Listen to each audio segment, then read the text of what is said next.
Hi అండి, అందరికీ నమస్తే. ఈరోజు మనం ఎగ్గు కర్రీని పన్నీరు కర్రీ మాదిరిగా వండుకుందాము. ఎగ్గు కర్రీ అనేది అచ్చ మనం పన్నీర్ కర్రీ తింటే ఎట్లుంటుందో అంత మంచి రుచికరంగా ఉంటుంది. ఇక దీనికి పని కూడా ఎక్కువ ఏమి ఉండదు. మస్తు తొందరగా చాలా సులభంగా తయారు చేసుకోవచ్చు. రుచి కూడా మామూలుగా ఉండదు, మస్తు ఉంటుంది. మీరు కూడా మీ ఇంట్లో ఒకసారి ఎగ్గు కర్రీని పన్నీరు కర్రీ లాగా వండుకొని చూడుర్రి. ఇక ఇప్పుడు మనము ఎగ్గు కర్రీ వండుకుందాము. ముందుగా నేను ఇక్కడ ఒక 4 ఎగ్గులను పగలగొట్టుకొని ఒక బౌల్లో వేసుకుంటున్నా.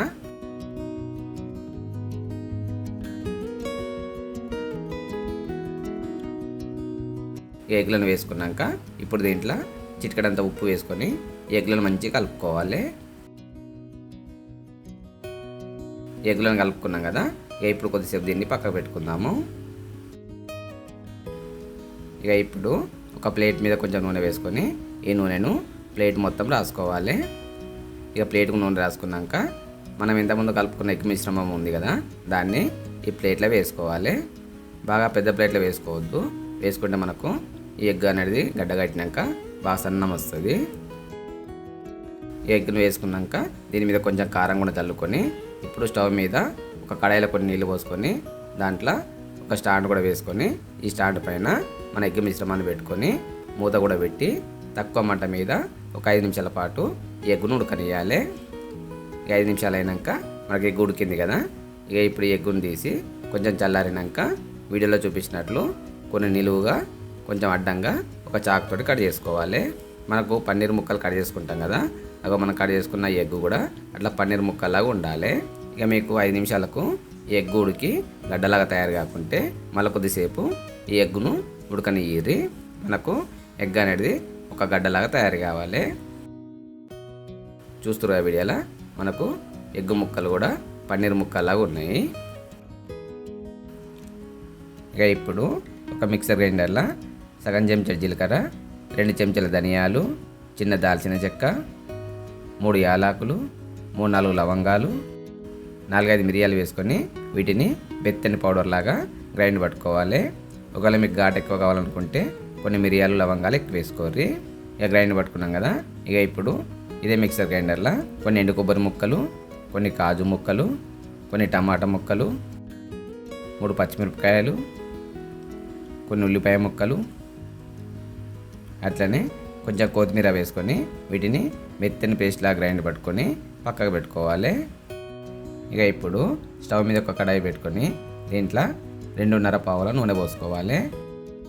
నూనె కొంచెం వేడైనాక కొంచెం పుదీనా, కొన్ని ఉల్లిపాయ ముక్కలు వేసుకొని ఉల్లిపాయల పచ్చిదనం పోయి ఉల్లిపాయలు కొంచెం ఎరుపు రంగు వచ్చేదాకా దూరగా వేంపుకోవాలి. ఇక మనకు ఉల్లిపాయలు కొంచెం ఎరుపు రంగు వచ్చినాయి కదా, ఇప్పుడు దీంట్లో సగం చెంచాడు అల్లం పేస్ట్ వేసుకొని అల్లం పేస్ట్ని కూడా తక్కువ మంట మీదనే నూనెలో వేంపుకోవాలి. అల్లం పేస్ట్ వేగింది కదా, ఇప్పుడు పావు చెంచాడు పసుపు వేసుకొని పసుపును కూడా దూరగా వేంపుకోవాలి.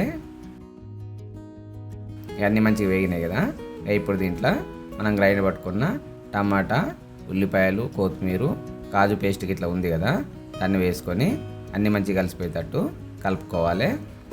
కలుపుకున్నాక స్టవ్ మంట కొంచెం ఎక్కువ పెట్టుకొని 1 నిమిషం పాటు ఉడికించుకొని మన గ్రేవీ అనేది కొంచెం చిక్కగా అయ్యేదాకా ఎక్కువ మంట మీద ఊకే కలుపుకుంటూ ఉడికించుకోవాలి.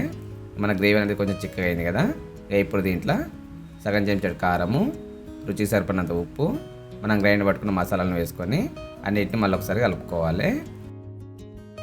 అన్నిటిని కలుపుకున్నాక మళ్ళీ ఒక 1 నిమిషం పాటు ఉడకనియాలి. ఇక ఉడికినాక ఇప్పుడు ఒక చెంచాడు ఫ్రెష్ క్రీమ్ వేసుకోవాలి. ఫ్రెష్ క్రీమ్ లేని వాళ్ళు పాలమీగడ వేసుకోవచ్చు.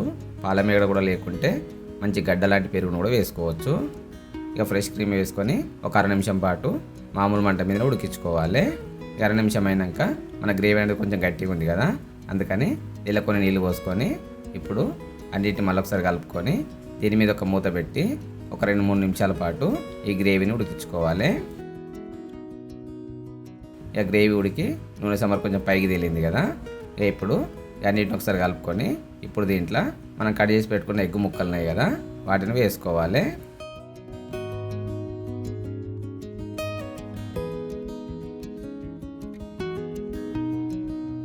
ఎగ్ ముక్కలకు గ్రేవీ అనేది మంచి పట్టుకునేటట్టు కలుపుకోవాలి. ఎగ్ ముక్కల గ్రేవీ మంచి పట్టుకుంది కదా.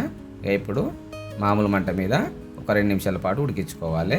2 నిమిషాలు అయినాక మళ్ళీ ఒకసారి కలుపుకొని దీని మీద ఒక మూత పెట్టుకొని తక్కువ మంట మీద ఒక 3-4 నిమిషాల పాటు ఉడికించుకోవాలి.